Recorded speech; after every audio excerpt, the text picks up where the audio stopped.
안녕하십니까. 전 곧 나이 60을 바라보고 있는 한 집안의 가장입니다.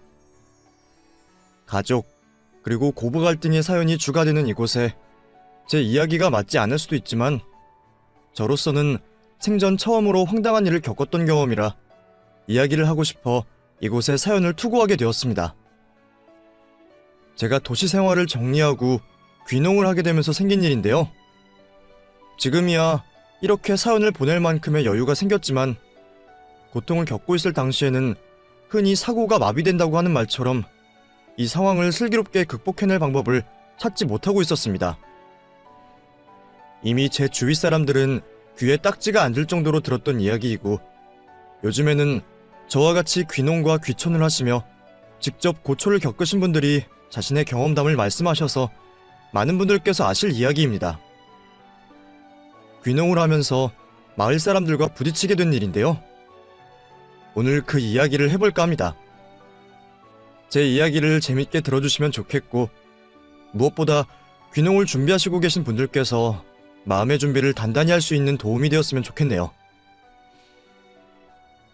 저는 20대 시절 국가고시에 합격 이후 나란 일에 도움이 된다고 생각하며 단독제 관청으로서 제 역할을 해오고 있었습니다. 그러다 요즘 세대들이 말하는 번아웃, 그러니까 육체적으로나 심적으로나 과도하게 지친 상태가 되었어요. 그때가 아들을 어느 정도 다 키웠다고 생각했을 즈음이었습니다. 경주마처럼 결승선만 보고 뛰어오고 있었는데 아들을 다 키우고 나니 다음 목표는 무엇을 잡아야 할지 모르겠더군요. 쉼없이 달리던 말이 걷게 되니 지금껏 쌓여있던 피로가 한꺼번에 몰려왔습니다. 비슷한 시기 아내가 이유 없이 온몸에 알레르기 반응이 일어나고 몸이 급격히 안 좋아지게 되면서 생활 환경을 변화시키자는 생각을 하게 되었죠. 무엇보다 아내의 몸 상태를 위해서 자연 친화적인 곳으로 주거 환경을 옮기고 싶었어요. 그렇다고 아직 한창인 나이 아무것도 하지 않고 여유로운 삶만 살고 싶진 않았습니다. 그러다 보니 머릿속을 스치는 모습이 하나 있더군요. 순수한 노동에 대한 가치를 깨달을 수 있고 자연 친화적으로 흙을 밟고 사는 농부의 삶이 떠올랐습니다. 서울에서 나고 자란 저에게는 생소한 직업과 환경이었지만 도전해봄직한 일이었죠. 아내에게 제가 가지고 있는 생각을 전하게 되었고 아내는 제 생각에 동의를 해줬어요. 그렇게 아내와 저는 귀농을 하기로 결정을 하게 되었고 저는 자랑스럽고 정들었던 공무 생활을 그만두게 되었습니다. 그리고 1년 동안 아내와 함께 귀농에 관한 공부와 예행 활동을 하게 되었죠. 저와 아내 모두 농어촌에 연고가 없으니 지방자치단체가 하고 있는 사업에 참가하기로 했어요. 일정 기간 농사를 경험해볼 수 있는 기간도 있었고 농사에 대한 교육과 훈련도 받을 수 있었죠. 그렇게 맛보기로 농사에 대해 경험을 해볼 수 있었던 우리는 지방자치단체에서 연결을 시켜준 마을로 내려가 터를 잡고 귀농을 하게 되었습니다. 그렇게 회사를 다녀야 하는 아들과 떨어진 채 귀농 생활을 하게 되었죠. 귀농을 하게 된 첫날 아내와 함께 이삿짐을 풀고 있었습니다. 두 사람이 짐을 나르고 정리를 하려다 보니 살림살이를 줄이고 왔는데도 불구하고 한참이 걸렸죠. 한창 바쁘게 움직이고 있던 그때 마을 이장이라고 자신을 소개한 남자가 집으로 찾아왔어요. 이곳으로 귀농을 오기 전 해당 사업 담당자와 같이 본 적이 있었기에 저도 반갑게 인사를 하게 되었죠. 오늘 이사 오신다는 강인석 씨죠? 기억하실까 모르겠네. 어제 전화통화했던 마을 이장 되는 사람입니다. 제가 먼저 찾아가 인사를 드려야 했는데 죄송합니다. 보시다시피 저희 둘이서 짐을 다 정리하고 있어서요. 반갑습니다. 저 강인석이라고 합니다. 그런데 이장은 인사하러 건넨 손이 민망하게 제 손을 보고도 그냥 지나쳤습니다. 그러곤 피고 있던 담배꽁초를 그대로 물고 신발을 신은 채 제가 들어오라고 하지도 않은 집안 내부로 들어가 집 이곳저곳을 둘러보고 다녔죠.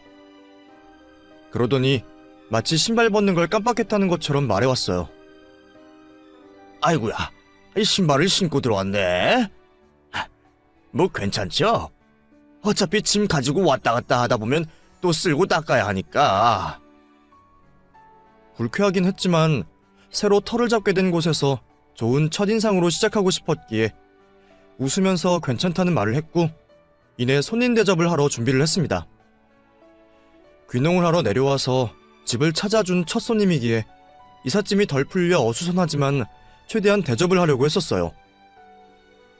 취향을 몰라 이것저것 준비를 한 다음 이곳으로 내려오기 전 지인에게서 받은 귀한 차도 내어드렸습니다. 그런데 이장이라는 사람이 차를 내오자마자 이상한 말을 하더라고요. 강인석 씨, 이거 좀 딱딱하네. 어차피 여기 주민들도 얼마 없고 다들 가깝게 지내니까 그냥 강 씨라고 할게요. 그쪽은 나한테 이장님이라고 부르면 돼요. 다들 그렇게 부르니까. 강 씨는 서울 어디서 살다 왔어? 공무원이란 말은 듣긴 했는데 짐이 별로 없는 거 보니까 높은 자리까지는 못 올라가 봤나 봐. 대뜸 강씨라고 부르며 애매하게 반말을 섞어 쓰기 시작한 이장은 일부러 저와 아내에게 권위적인 행동을 하기 시작했습니다. 마주보며 대화를 하는 중에 다리도 꼬고 이거 가지고 와라 저거 가지고 와라 하며 저희에게 심부름을 시키기까지 했죠. 기선제압을 하려고 그러는지 일부러 그러는 모습이 눈에 보여 맞서지 않고 분위기를 맞춰주며 이런저런 대화를 나누고 있었습니다. 그런데 갑자기 돈 이야기를 꺼내는 거예요.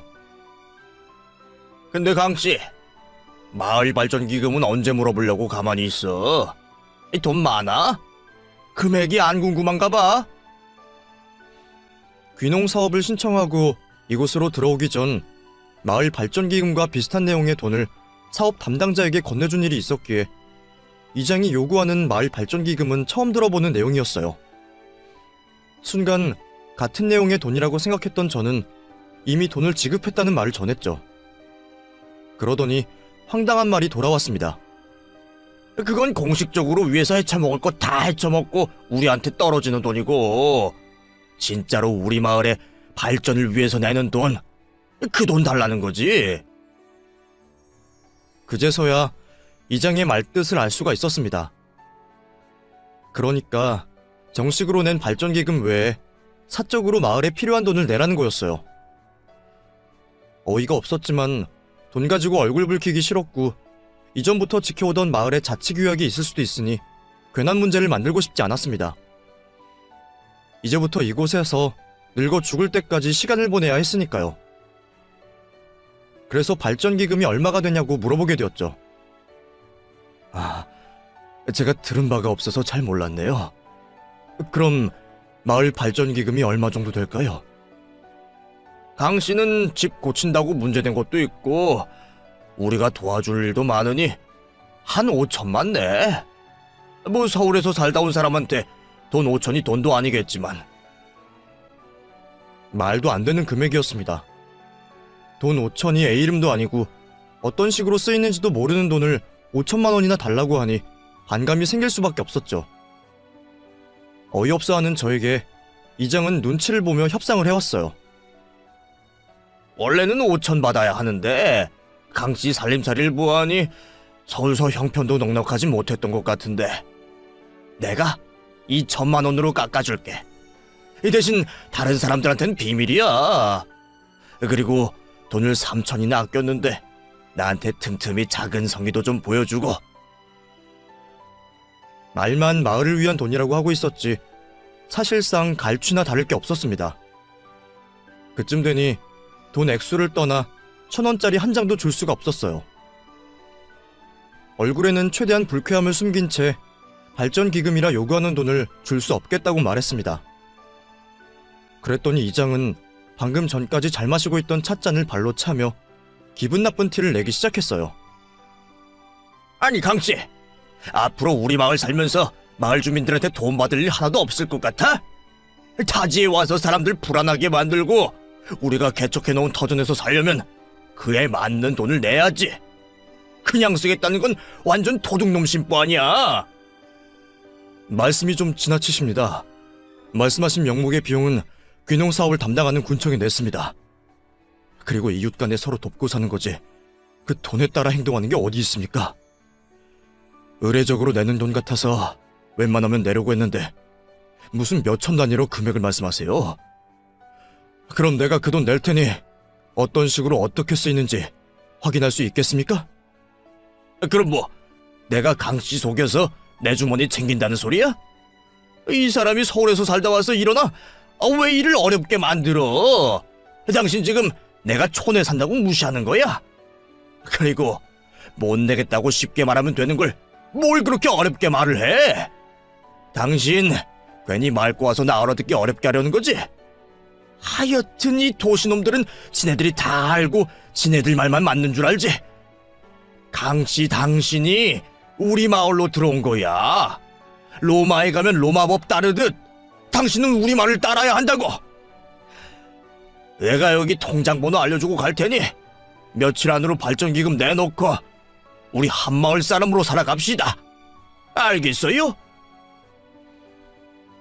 관계도 없는 열등감을 표출하고 돌아간 이장을 보면서 귀농 생활이 예상처럼 쉽지는 않겠구나 싶었습니다.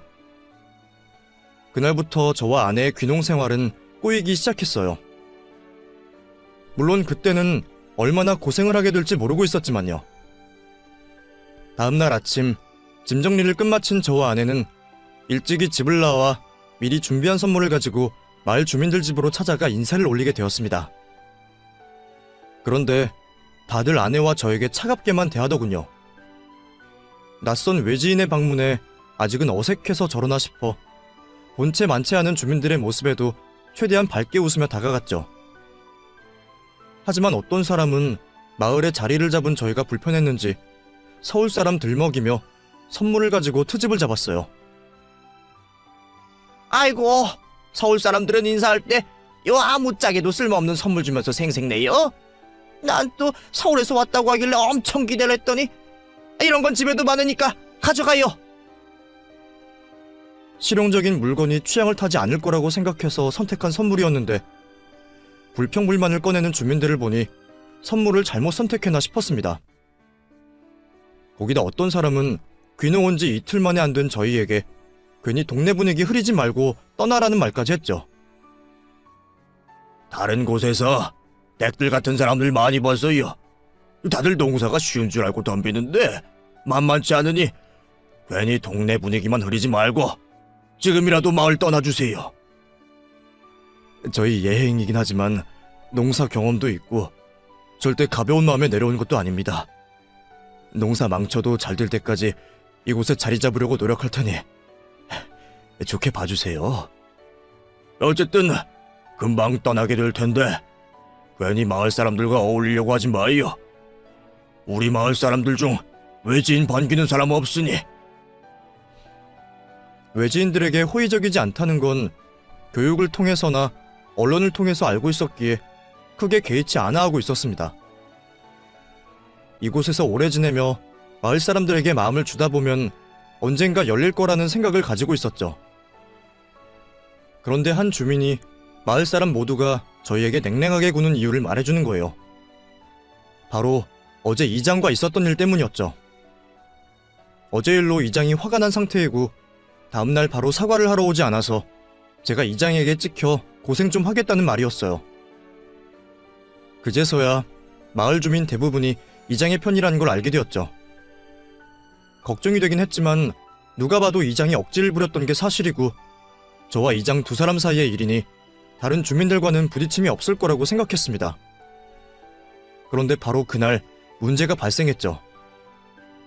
점심을 먹고 다음날부터 하게 될 농사를 준비하기 위해 밭으로 나가게 되었습니다. 그런데 저희 밭으로 가는 길이 차량으로 막혀 있었어요. 주차를 한 차의 모습이 자연스럽지가 않아 불안했지만 고의로 했을 거라고는 생각하지 않았죠. 앞유리에 붙어있는 전화번호로 전화를 걸어 차를 빼달라고 했는데 그 길을 사용하는 통행료를 내라고 하는 겁니다. 안녕하세요. 오전에 인사드린 사람인데요.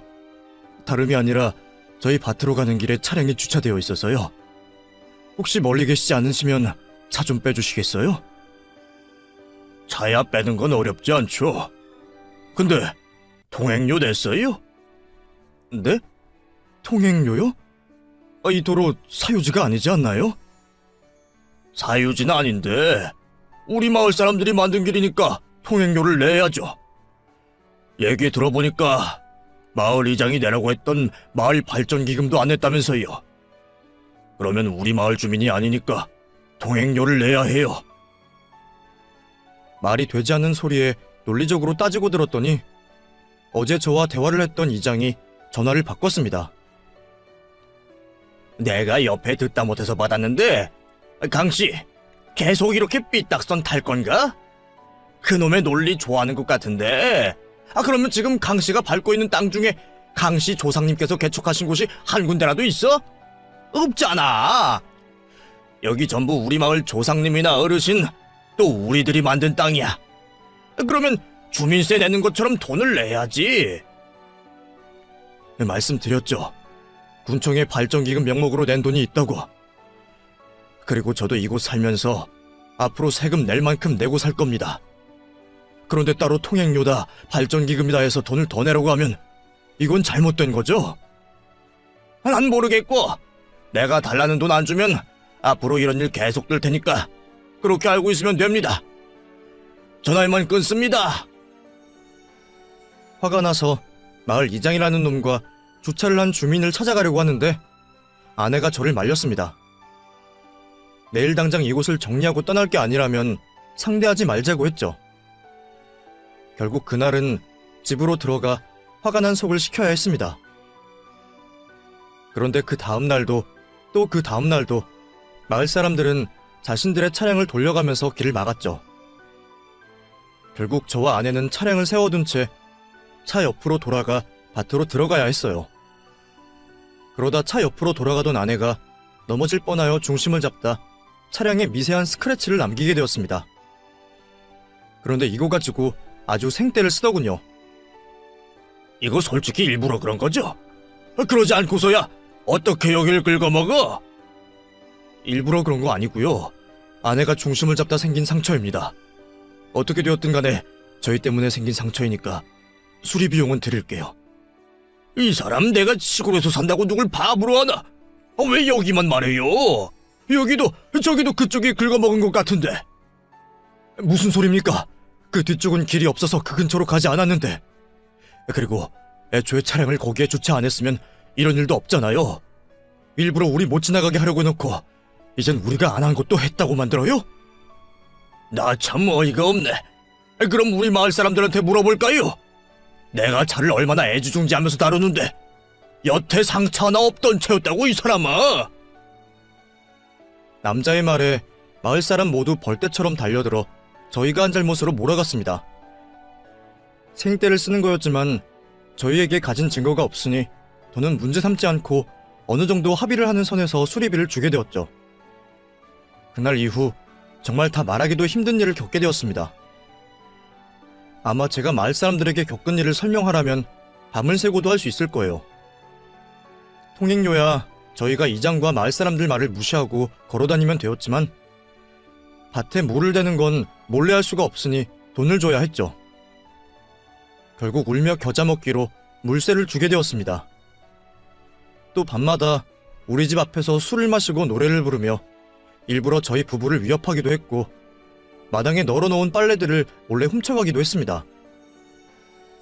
그러다 보니 농촌 생활에서 필요하지 않을 거라고 생각한 CCTV를 달고 보안업체를 부르게 되었죠. 그뿐만이 아니었어요. 걸핏하면 우리 집으로 들어와 우리가 뭘 먹고 있는지, 뭘 새로 샀는지 일거수일투족을 공유하려고 했습니다. 흔히 가깝게 지내는 사람들 보고 이웃집 숟가락이 몇 개인지 다 안다고 하는데 마을 사람들은 저희와 가깝게 지내지도 않으면서 우리 집안에 무엇이 있는지 훤히 다 알고 있었죠. 동네를 지나갈 때면 꼭 우리 집안 이야기를 하고 있었습니다. 저희 집 차량은 이미 마을 어르신들의 교통수단이 되어 있었고요. 어느 날부터인가는 어르신들께서 저희 집으로 오셔서 마치 버스를 타시듯 목적지로 가달라고 하셨죠. 이장이 거짓말을 하여 어르신들을 속인 일이라 그분들에게 뭐라고 할 수도 없었어요. 그리고 그 정도는 해야 마을 사람들에게 다른 해코지는 덜 당할 것 같아 봉사한다는 생각으로 버스기사 노릇을 자청하게 되었죠. 그러다 결국 제가 폭발하게 되고 주민들과 완전히 등을 돌리게 되는 일이 생겼습니다.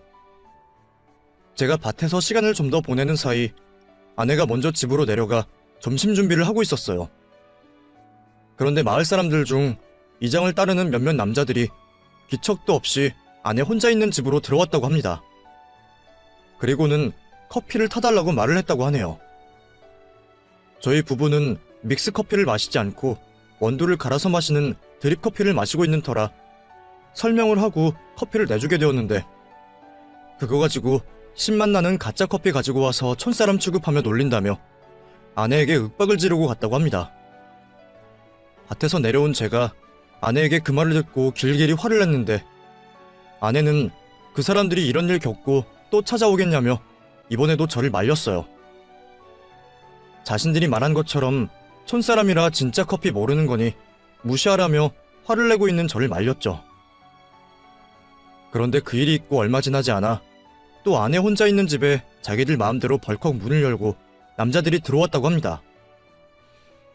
이번에는 자신들이 직접 믹스 커피를 가지고 와서 아내 보고 커피를 타보라며 던졌다고 했어요. 자기들 손으로 직접 탈 수도 있는 커피를 아내에게 타보라고 시킨 건 분명 안 좋은 의도가 깔려있는 거라고 생각이 들었습니다. 과거 80년대, 90년대 다방에서 일하는 여자들에게 커피를 시키는 것과 같은 의도라고 느껴졌어요.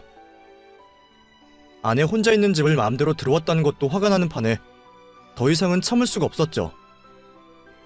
아내에게 커피를 타게 한 주민들에게 찾아가 화를 내며 멱살을 잡고 주먹 다짐을 하기 일보 직전까지 갔습니다. 당신들 지금 뭐 하는 거야? 우리 집사람이 당신 커피나 타주는 사람이야? 양손 다 있으면 직접 커피 타먹으면 되는 걸 가지고 왜 남의 집 마음대로 들어와서 커피를 타라 말아야? 아니, 동네 사람들끼리 커피 좀 얻어먹을 수 있지, 그거 가지고 사람 멱살을 잡아? 당신 미쳤어? 얻어먹어? 그런 놈이 볼 일도 없는 남의 집까지 커피를 들고 와서 커피 타오라고 시켜? 누굴 바보로 알아?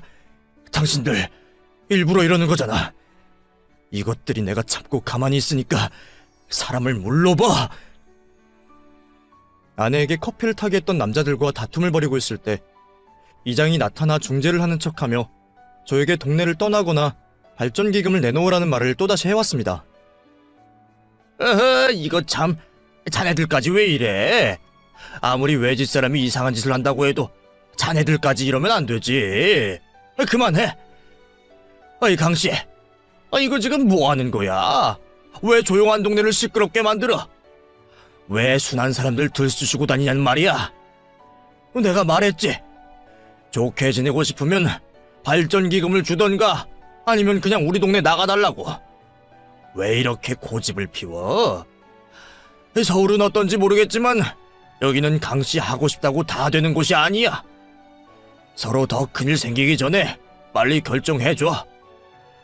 돈을 내고 마을 주민이 되던가 아니면 고향 찾아가던가.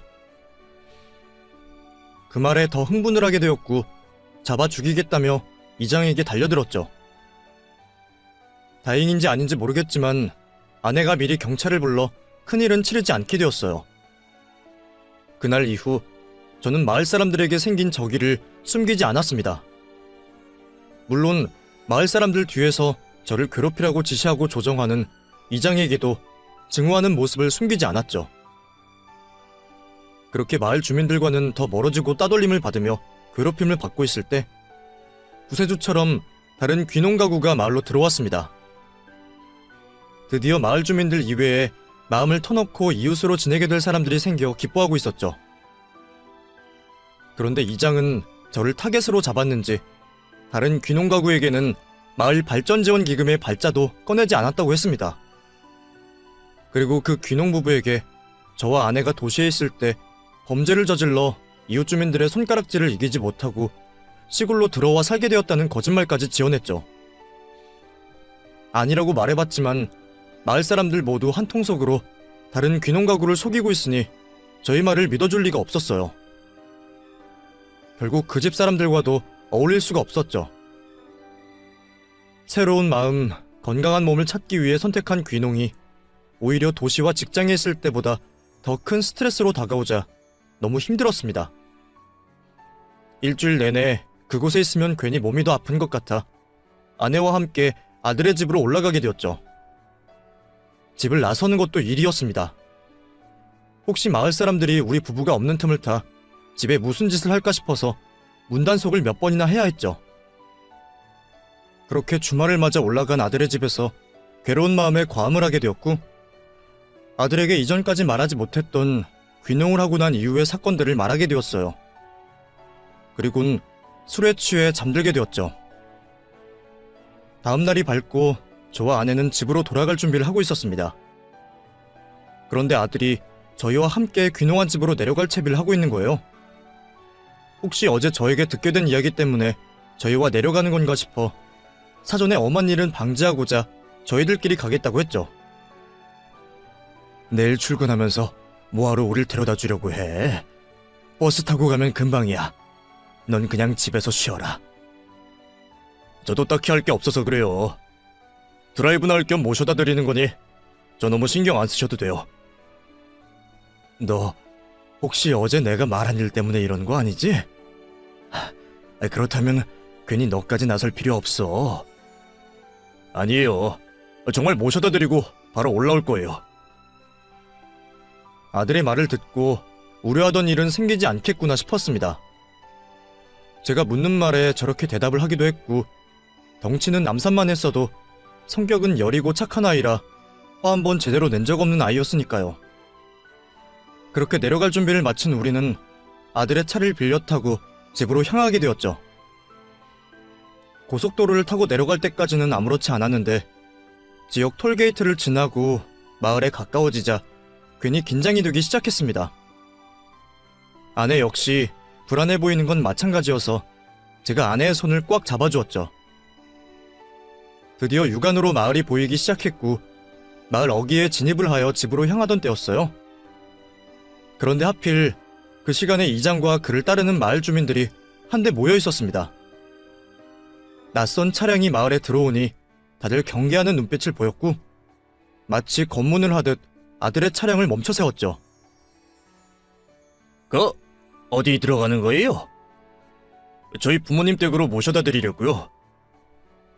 이장은 내려진 창을 통해 빠르게 뒷좌석에 있는 저와 아내를 훑어봤습니다.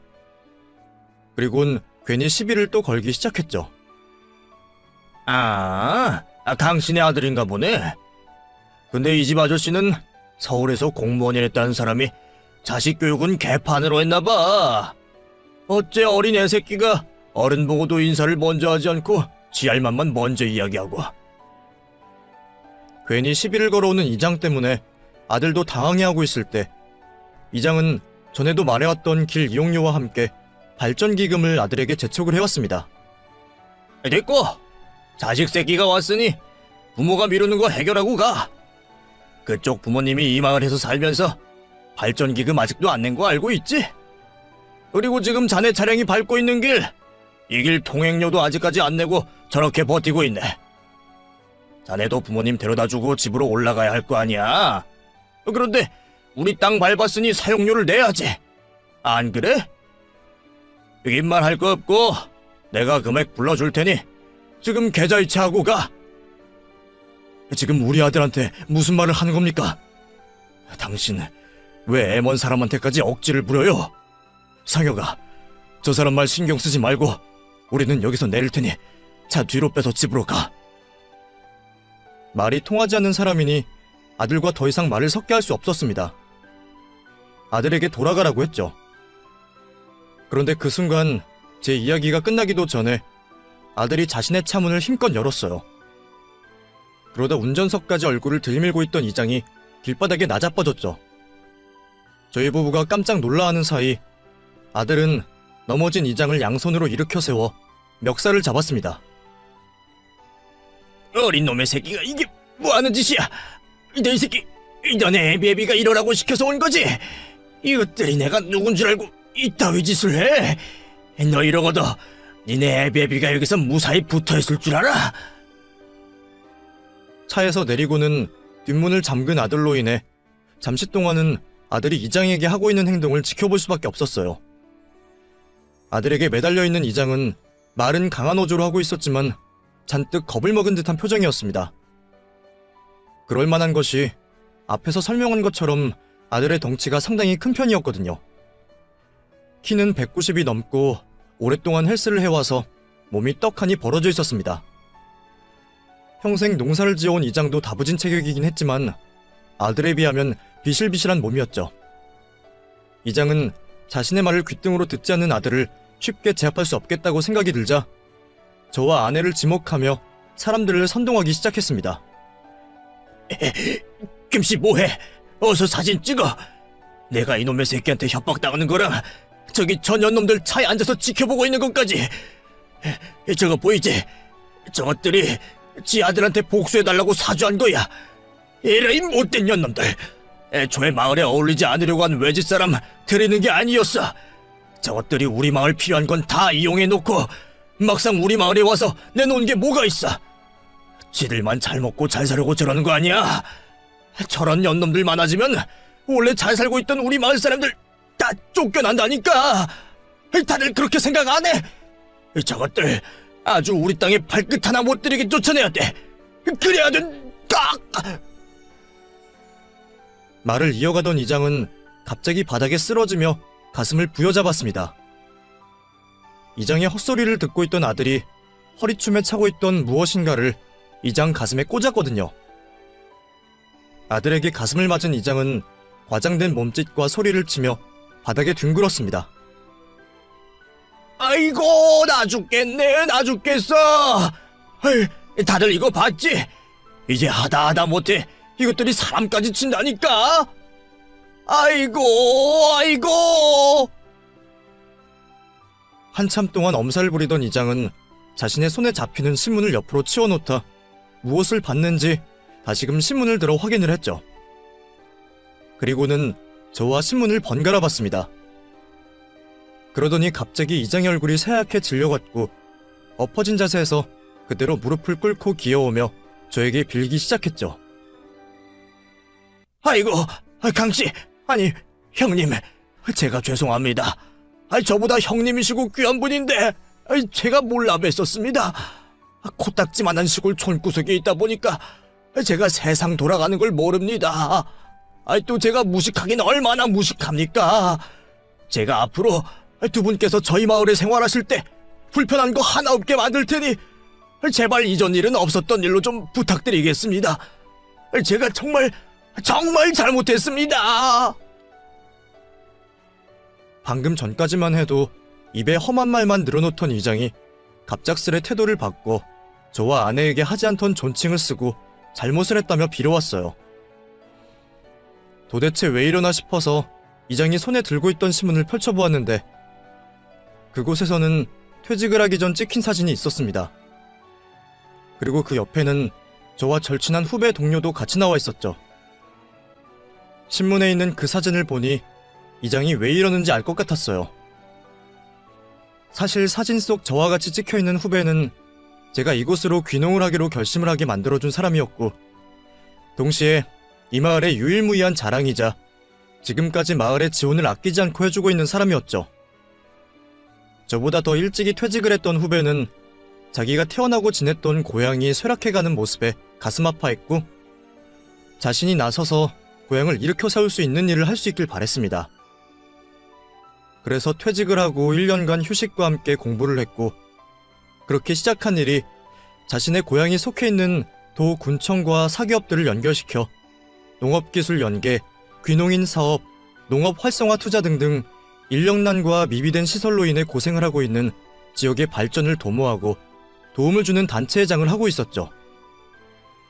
후배가 그 단체 일을 하고 자리를 잡아가고 있을 때 제가 퇴직을 하면서 귀농을 하기 위해 조언을 구하게 되었고 마침 후배 고향의 지방자치단체에서 귀농 사업이 있다는 걸 듣게 되어 추천을 받았던 겁니다.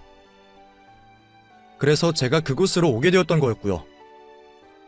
후배는 마을의 자랑이자 높은 자리까지 올라간 공무원 나으리였고 마을 발전을 위해서는 없어서는 안 되는 귀한 인물이니 귀한 대접을 받을 수밖에 없었겠죠. 후배 입장에서는 자기에게 후한 대접을 해주는 마을 사람들이 당연히 좋은 사람들이라고 생각을 했을 것이고, 그런 사람들 사이에서 제가 잘 적응을 할 거라고 생각해 저에게 그곳을 추천을 해주었을 겁니다. 아마 제가 첫날부터 그런 일을 당할 거라고 생각하지 못했겠죠. 그것도 이장 한 명 때문에 온 동네 사람들이 저에게 등을 돌릴 거라고는 더더욱 예상하지 못했을 겁니다. 어찌되었든 아들에게서 신문을 건네받은 이장은 당연히 후배를 알아봤고, 저와 가까운 모습을 하고 있는 신문 속 사진을 보자 저에게 태도를 바꿨던 거죠.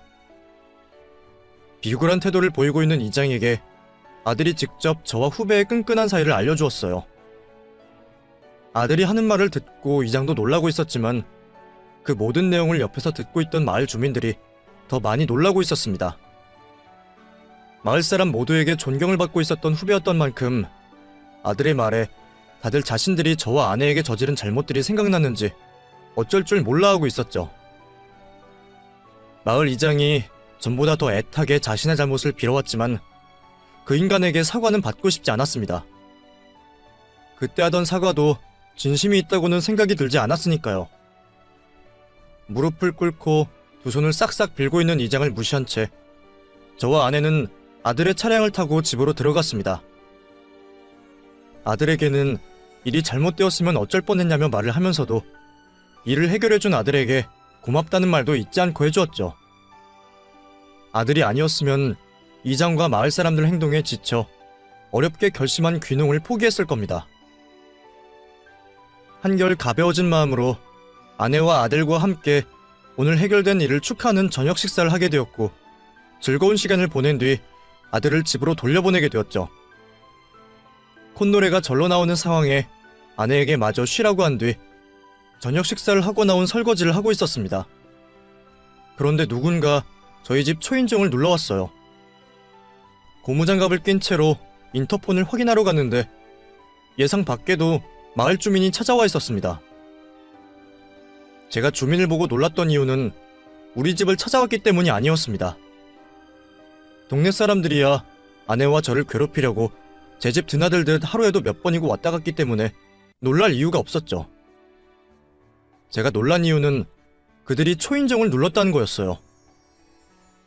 지금까지 저의 의사는 단 한 번도 물어보지 않고 남의 집 안방까지 잘만 들어오던 사람들이 초인종을 누르고 들어오라고 허락을 할 때까지 기다리고 있다는 게 놀라울 일이었죠. 마을 사람을 집으로 들이긴 뭐해서 대문만 열어주고 마당에서 대화를 나눴습니다. 저와 있었던 일에 대해 사과를 하던 주민은 제가 지난 일들에 대한 사과의 표시라고 하며 직접 담근 담금주를 주고 갔어요. 그리고 그 사람을 시작으로 온 동네 사람들이 연이어서 저희 집 초인종을 누르고 방문을 하기 시작했죠. 맨 처음 사람과 마찬가지로 다들 손에는 뭐 하나씩을 들고 와서는 저에게 사과를 했습니다. 그리고 그 중에는 마을 이장 역시 있었죠. 다른 사람은 몰라도 이장에게만큼은 받은 대로 대갚음을 해주고 싶었어요. 그래서 제가 처음 이사를 왔을 때 이장이 저에게 했던 행동 그대로 했죠. 인석이 형님, 제가 정말 잘못했습니다. 무식하고 못난 놈이 완장 찼다고 훌륭하신 형님 못 알아보고 까불었습니다. 그러니 용서해 주세요. 제가 좀 전에 말씀드린 것처럼 앞으로는 성심성의껏 형님을 모시고 농사 짓는데 아무런 문제 없도록 돕겠습니다. 그러니 못난 아우 용서 좀 해주세요. 이건 약수한 건데 저와 제 안사람이 직접 손수 만든 겁니다. 맛좋기로 동네에서 유명하니 형님, 형수님 입맛에도 맞으실 거예요. 서울 사람 인심이 없다느니 정성이 없다느니 별별 소리를 다 해놓고 겨우 이런 거 가지고 성의 표시라고 내밀어? 그놈의 전란 시골 인심 좀 받아보려 했는데 이건 뭐 안 받으니 못하구만. 어차피 난 그쪽과 볼 일 더 이상 없으니 가져가세요. 투명하게 말을 하며 이장이 내민 선물을 발로 쳐서 넘어뜨렸습니다. 예상 못한 제 말투에 진땀을 흘리던 이장은 어떻게든 만회를 하려고 또다시 무릎을 꿇고 빌었지만 전 쉽게 이번 일을 끝내지 않았죠. 그리고 아까부터 형님 소리 계속 붙이는데 그쪽과 내가 형님하고 할 사이입니까? 서울 사람 싫어한다면서? 그리고 뭐 학벌 가지고 째지 말라고 했었나? 그 나이 먹어서 째는 게 뭐야? 이장이라는 사람이 그런 단어밖에 못 써. 당신 같은 사람이 이장 자리에 있는 게 문제야. 마을 얼굴이 될 사람이 이러니까 시골 사람 무식하다, 못 배웠다 이런 인식이 안 변하지. 못 배우고 무식하면 착하기라도 하던가 아니면 마을 일이라도 잘하던가. 당신 하는 일하고는 이장이라고 으스대고 남들 싸움 부추기고 귀농한 사람들한테 돈 뜯어내는 거밖에 없지. 내가 보아하니까 당신이 마을 위해서 하는 게 하나도 없어. 마을 기금, 이장 수당으로 사람들 술 빼채워준 것 빼고는 하는 일이 하나도 없다고. 내 성격 같아서는 당신 강요 및 업무상 횡령으로 처벌받게 하고 싶은데 내가 참는 줄로만 알아. 내가 싸움하려고 여기 내려온 거 아닌 걸 다행으로 생각하라고. 그렇게 꼬랑지 내린 개마냥 한참 동안 저에게 혼이 났던 이장은 어깨가 축 처진 모습으로 집을 떠났습니다. 그날 이후 이장은 더 이상 이전처럼 어깨에 힘을 넣고 다니지 못했고 저와 아내는 마을 사람들과 자연스럽게 잘 어울릴 수 있었어요. 마을 주민들도 외지인에 대한 경계심 때문에 저와 아내를 괴롭히기도 했지만 대부분 할 수 없이 이장이 시켜서 또 무조건 마을에 도움이 된다는 이장의 말에 마을을 위한 사명감으로 저지른 잘못이었기 때문에 오해가 풀린 뒤로는 금방 저희들과 가깝게 지낼 수 있었죠. 그 일이 있고 시간이 꽤나 지난 지금도 저희 부부와는 마을 사람 모두 이웃사촌지간으로 잘 지내고 있습니다. 그 사이 마을에 바뀐 점도 많습니다. 우선 제가 새로운 이장이 되었고 마을 안으로 젊은 농사꾼들을 불러 모으고자 귀농을 하는 사람들에게 친화적인 마을 분위기로 바꾸려 노력하고 있죠. 마을 주민들이 노력을 해준 덕분인지 겨우 둘이던 귀농 가구가 지금은 6가구가 추가되어 총 8가구가 되었습니다. 8가구 중 4가구는 젊은 주민들이라 조용한 동네에서 아이들 웃음소리도 나게 되었죠. 앞으로 제 목표는 우리 마을에 더 많은 귀농 인구가 들어와 더 번성하고 더 활기찬 마을로 만드는 겁니다. 물론 그러다 보면 제가 처음 귀농을 왔을 때처럼 작고 큰 일들을 겪을 수도 있겠지만 그땐 또 지금처럼 행복한 상황을 만들어주는 해결 방법이 있겠죠. 제 이야기를 들어주셔서 감사합니다.